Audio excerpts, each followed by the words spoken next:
India எதிரிகளை சமாளிக்கிறதுக்கு அதுவும் பர்டிகுலரா சைனாவினுடைய J-20, J-35, பாகிஸ்தான், பங்களாதேஷ் இந்த மாதிரி நாடுகளுடைய எல்லா நாடுகளுடைய வெப்பனையும் சமாளிக்கிறதுக்கு நம்ம தேஜஸ் MK1A மற்றும் தேஜஸ் MK2 ரெண்டு முக்கியமான ப்ராஜெக்டை முன்னெடுத்திருந்தோம். ஆனா தேஜஸ் MK1 வந்து மிகப்பெரிய டிலே ஆயிட்டு இருக்க காரணத்தினால இந்தியா வந்து இப்பவே சுதாரிச்சு தேஜஸ் MK2 இன்ஜினை நம்மளே வந்து சொந்தமா தயாரிக்கலாம். அது கூட சாஃப்ரான் அப்படின்னு சொல்லப்படக்கூடிய பிரான்சினுடைய நிறுவனம் கூட்டு சேர போறாங்க. இது இந்தியாவுக்கு எவ்வளவு பெரிய பாசிட்டிவா இருக்க போகுது. அதே மாதிரி தேஜஸ் MK2 எப்ப வந்து லான்ச் பண்ண போறாங்க, எவ்வளவு சீக்கிரம் கொண்டு வர போறாங்க, இது எல்லாத்தையுமே டீடைலா நீங்க பதில பார்க்க போறோம். வணக்கம் நண்பர்களே. ஃபர்ஸ்ட் நம்ம பார்க்க போற ஒரு முக்கியமான விஷயம்னா தேஜஸ் MK1லேயே வருவோம். ஆக்சுவலா இந்தியா வந்து ஆல்ரெடி மீரஜ் 2000, ஜாக்வார், MiG-29 இந்த மாதிரி நிறைய முக்கியமான போர் விமானங்கள் லைஃப் வந்து எக்ஸ்பைரி ஆக போகுது. அதனால நம்ம முக்கியமா ஃபோக்கஸ் பண்றது அடுத்த கட்ட ஃபியூச்சர் பிளான் என்ன. ஆல்ரெடி வந்து தேஜஸ் MK1 மற்றும் தேஜஸ் MK2 இது ரெண்டு தான் இந்தியாவினுடைய ஃபியூச்சர் பிளானா இருக்கு. அது ரெண்டுமே வந்து 4.5 ஜெனரேஷன். ஆல்ரெடி நம்ம கிட்ட 4.5 ஜெனரேஷன்னா நம்ம கிட்ட இருக்குதுன்னா ரஃபேல் போர் விமானம் மட்டும்தான். அது வந்து பிரான்ஸோட தான். இந்தியா வந்து சொந்தமா இது வரைக்கும் ஏதாவது தயாரிச்சு அவுட்புட் பண்ணிருக்காங்களா அப்படின்னு சொல்லி கேட்டா நிச்சயமா கிடையாது. இந்தியா முதல் முறையா இந்த தேஜஸ் MK2க்காக மிகப்பெரிய முயற்சி எடுத்திருக்காங்க. ஆல்ரெடி வந்து நமக்கு தெரியும் இந்த தேஜஸ் MK1A உடைய இன்ஜின் மட்டும் நம்ம வெளிநாட்டுல இருந்து வாங்குறோம். அதுவும் பர்டிகுலரா அமெரிக்காவினுடைய ஜெனரல் எலக்ட்ரானிக்ஸ் நிறுவனத்திடம் இது நம்ம வாங்குறோம். அது வந்து கிட்டத்தட்ட 99 ஆர்டர் வந்து 2021ல போட்டோம். கிட்டத்தட்ட 2025 ஆச்சு, ஜூன் மாசம் ஆக போகுது. ஆனா இது வரைக்கும் ஒரு இன்ஜின் கூட டெலிவரி பண்ண கிடையாது. அதாவது கேட்டா வந்து எங்கிட்டயே நிறைய பிரச்சனை இருக்கு, கொரோனா காரணமா நிறைய இன்ஜின் டெலிவரி பண்ணாம இருக்கோ, இந்த மாதிரி பல ரீசன் வந்து சில்லியான ரீசன் சொல்லி இந்தியாவை ஏமாத்திட்டே இருக்காங்க. அதனால இந்தியா வந்து ஒரு ஏர் ஃப்ரேமை மாத்திட்டு வேற ஏதாவது இன்ஜின் அசம்பிள் பண்ணலாமா அப்படின்னு யோசிச்சு பார்த்தா அது கூட பண்ண முடியாம திக்கு முள்ளாடிட்டு இருக்காங்க. அதுதான் ஒரு நிதர்சனமான உண்மை.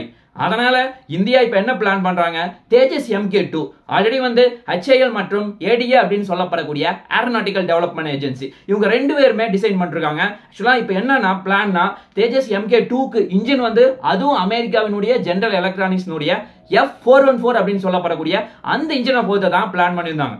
இப்போ ஆல்ரெடி F404 மிகப்பெரிய டிலே ஆயிட்டு இருக்கு. அதுவும் பர்டிகுலரா நம்ம நாட்டினுடைய படைபலம் அப்படிங்கிறது, அதாவது சைனா மற்றும் பாகிஸ்தான், பங்களாதேஷ் இந்த மூணு நாட்டையுமே சமாளிக்கணும்னா நம்ம நாட்டினுடைய படைபலம் 42 வேணும். அப்பதான் எல்லா நாட்டையுமே வந்து கண்ட்ரோல் பண்ண முடியும். ஆனா நம்ம நாட்டினுடைய படைபலம் இப்ப கரண்ட்ல 31 மட்டும் தான் இருக்கு. அதனால எப்படியே வந்து சமாளிக்க முடியாது அப்படின்னு தெரிஞ்சுக்கிட்டு உடனடியா இந்தியா மற்றும் சாஃப்ரான் இந்த ரெண்டு பேருமே கூட்டு சேர போறாங்க. ஆல்ரெடி நமக்கு தெரியும் இந்தியாவும் பிரான்ஸும் கூட்டு சேர்ந்து அதாவது ரஃபேல் போர் விமானத்தினுடைய முக்கியமான ஸ்பேர் பார்ட்ஸை இந்தியாவிலே தயாரிக்கிறதுக்கு அப்ரூவல் கொடுத்தாங்க. அதன் பிறகு இப்போ இந்தியாவும் பிரான்சினுடைய சாஃப்ரான் இந்த ரெண்டு பேருமே கூட்டு சேர்ந்து F414 அப்படின்னு சொல்லப்படக்கூடிய அந்த இன்ஜினுக்கு மாற்றா தேஜஸ் MK2ல புதுசா இன்ஜின் தயாரிக்க போறாங்க. இது இந்தியாவுக்கு மிகப்பெரிய பாசிட்டிவா பார்க்கப்படுது. ஆல்ரெடி நமக்கு இன்னொரு விஷயம் தெரியும், பிரான்சினுடைய சாஃப்ரான் வந்து இந்தியாவுடன் ஆல்ரெடி கூட்டு சேர்ந்து ரெண்டு முக்கியமான ஹெலிகாப்டர் இன்ஜினை தயாரிச்சிட்டு இருக்காங்க. அதுவும் பர்டிகுலரா ஆரவல்லி அப்படின்னு சொல்லப்படக்கூடிய இந்த இன்ஜினை இந்த சாஃப்ரான் நிறுவனம் மற்றும் HAL நிறுவனம் ரெண்டு பேரும் போட்டி போட்டு அடிச்சு ஓடிட்டு இருக்காங்க. இன்னும் சுருக்கமா சொல்ல போனா ரெண்டு முக்கியமான ஹெலிகாப்டர், அதாவது டெக் பேஸ்டு ஃபைட் ஹெலிகாப்டரும் அதே மாதிரி மீடியம் லிஃப்ட் ஹெலிகாப்டர். ஆக்சுவலா இந்த ரெண்டு ஹெலிகாப்டருமே இந்தியாவினுடைய ஆர்மிக்கும் இந்தியாவினுடைய நேவி இந்த ரெண்டு பேருக்காகவுமே போராடிட்டு இருக்காங்க. ஆக்சுவலா இதன் மூலமா இந்தியா வந்து ஒரு மிகப்பெரிய முன்னேற்பாடா முன்னாடி போயிட்டு இருக்காங்க. அதை ரெஃபரன்ஸா வச்சுக்கிட்டு இந்தியா வந்து சாஃப்ரானோட கூட்டு சேர்ந்து நம்ம F414க்கு மாற்றா நம்முடைய ஓன் இன்ஜினை தயாரிக்கலாம் அப்படிங்கிற ஒரு மிகப்பெரிய முயற்சியில் இறங்கியிருக்காங்க. இது இந்தியாவுக்கு ஒரு மிகப்பெரிய பாசிட்டிவா பார்க்கப்படுது. தேஜஸை பத்தி இன்னொரு முக்கியமான டேட்டா சொல்லணும்னா தேஜஸ் MK1A இதனுடைய த்ரஸ்ட் வந்து ஜஸ்ட் ஒரு 84 கிலோநியூட்டன் தான்.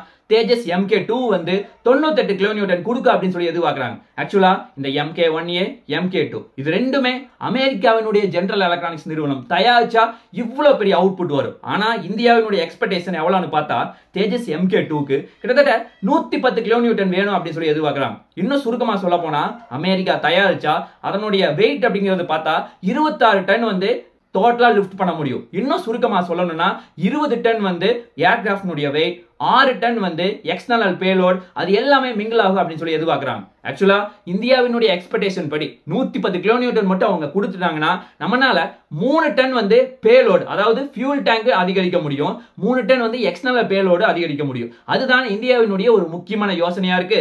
அதை வந்து இந்தியாவும் சாஃப்ரானும் கூட்டு சேர்ந்தா இந்த ஒரு மிகப்பெரிய பாசிபிள் நடக்கும் அப்படின்னு சொல்லி எதிர்பார்க்கறாங்க. அதே மாதிரியே இந்த தேஜஸ் MK2 எப்பதான் வந்து ஃபர்ஸ்ட் ரெடி ஆகும், அதாவது இதனுடைய புரோட்டோடைப்பே இன்னும் ரெடி ஆகல. ஆக்சுவலா அதனுடைய ஃபர்ஸ்ட் புரோட்டோடைப் வந்து 2025 எண்ட்ல வரும் அப்படின்னு சொல்லி எதிர்பார்க்கறாங்க. இதே வந்து 2026ல அந்த புரோட்டோடைப் வந்து விண்ணில பறக்கறதுக்கு ஒரு மிகப்பெரிய முயற்சி எடுக்க முடியும் அப்படின்னு சொல்லி இந்தியன் ஏர்ஃபோர்ஸ் ஒரு மிகப்பெரிய நம்பிக்கை தெரிவிக்கிறாங்க. அதாவது பேசிக்கான எல்லா டெஸ்டிங்குமே வந்து நம்ம கம்ப்ளீட் பண்ணி சக்சஸ் பண்றதுக்கு அப்படின்னு பார்த்தா கிட்டத்தட்ட ஒரு 2028 ஆகும் அப்படின்னு சொல்லி ப்ரெடிக்ட் பண்றாங்க. ஆக்சுவலா 2028ல அப்ரூவல் ஆச்சுன்னா நம்ம 2029ல ப்ரொடக்ஷன் ஸ்டார்ட் பண்ணி ஃபர்ஸ்ட் 2032ல இருந்து 33க்குள்ள நம்ம டெலிவரி கொடுக்க எதிர்பார்க்கலாம் அப்படின்னு சொல்லி ஒரு மிகப்பெரிய நம்பிக்கையை தெரிவிக்கிறாங்க. இதுல 82% ஃபுல் அண்ட் ஃபுல் இந்தியாவிலேயே எல்லா மெட்டீரியலையும் யூஸ் பண்ணி தயாரிக்க முடியும் அப்படிங்கிற ஒரு மிகப்பெரிய நம்பிக்கையை கொடுக்குறாங்க. ஆல்ரெடி இன்ஜினை வந்து இந்தியாவில தயாரிக்கிறதுக்கு ஒரு மிகப்பெரிய முயற்சி ஒரு பக்கம் போயிட்டு இருக்கு. ஆக்சுவலா இந்த லைசன்ஸ் எல்லாமே இன்ஜினுடைய லைசன்ஸ் வந்து நம்ம அப்ரூவல் வாங்கிட்டு அப்படின்னா நம்மளால 90% எல்லா முக்கியமான ஸ்பேர் பார்ட்ஸும் இந்தியாவிலேயே தயாரிக்க முடியும் அப்படிங்கிற ஒரு மிகப்பெரிய நம்பிக்கையை தெரிவிக்கிறாங்க. ஆக்சுவலா இந்த தேஜஸ் MK2 அதனுடைய யார் வந்து முக்கியமா ஆர்டர் கேட்டிருக்காங்க அப்படின்னு பார்த்தா இது வரைக்கும் 120 தேஜஸ் MK2 ஆர்டர் கேட்டிருக்காங்க. அதாவது இந்தியாவினுடைய டிஃபென்ஸ் டிபார்ட்மெண்ட். அதுவும் பர்டிகுலரா 2035 போது நமக்கு ஒரு 150ல இருந்து 190 நமக்கு ஆர்டர் வந்துடும் அப்படின்னு சொல்லி இந்தியன் ஏர்ஃபோர்ஸ் நம்புறாங்க. அது மட்டும் இல்லாம 2040 போது இந்தியன் ஏர்ஃபோர்ஸ்க்கு தேவை அப்படின்னு பார்த்தா கிட்டத்தட்ட ஒரு 200 தேஜஸ் MK2க்கு மேல நமக்கு தேவைப்படும் அப்படிங்கிற ஒரு மிகப்பெரிய நம்பிக்கை வைக்கிறாங்க.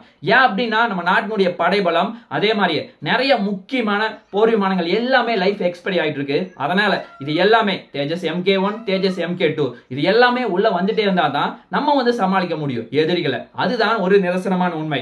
ஆக்சுவலா இந்த ஜாக்வார், மீரஜ் 2000, MiG-29 இந்த மாதிரி போர் விமானங்கள் எல்லாமே முடிகிற தருவாயில் இருக்கு. நம்ம அதை வச்சுக்கிட்டு நம்ம கொஞ்சம் அப்கிரேட் வேணா பண்ணி லைஃப் எக்ஸ்டெண்ட் பண்ணாம வெளியே அது பெரிய லெவல்ல கிரௌத்தும் காட்ட முடியாது, எதிரி அடிச்சு நோருக்கு ரொம்ப அட்வான்ஸாவும் இருக்காது. அதுதான் ஒரு நிதர்சனமான உண்மை. அதே மாதிரியே இதை வந்து HAL நிறுவனம் AD அப்படின்னு சொல்லப்படக்கூடிய ஏரோநாட்டிக்கல் டெவலப்மெண்ட் ஏஜென்சி இவங்க ரெண்டு பேரும் கொலாபரேட் பண்ணி இப்ப டிசைனை வந்து ரொம்ப வேகமா வந்து ரெடி பண்றாங்க. அது வந்து ரெடி பண்ணி சக்சஸ் பண்றதுக்கு இன்னும் கொஞ்சம் டைம் ஆகும் அப்படின்னு சொல்லி எதிர்பார்க்கறாங்க.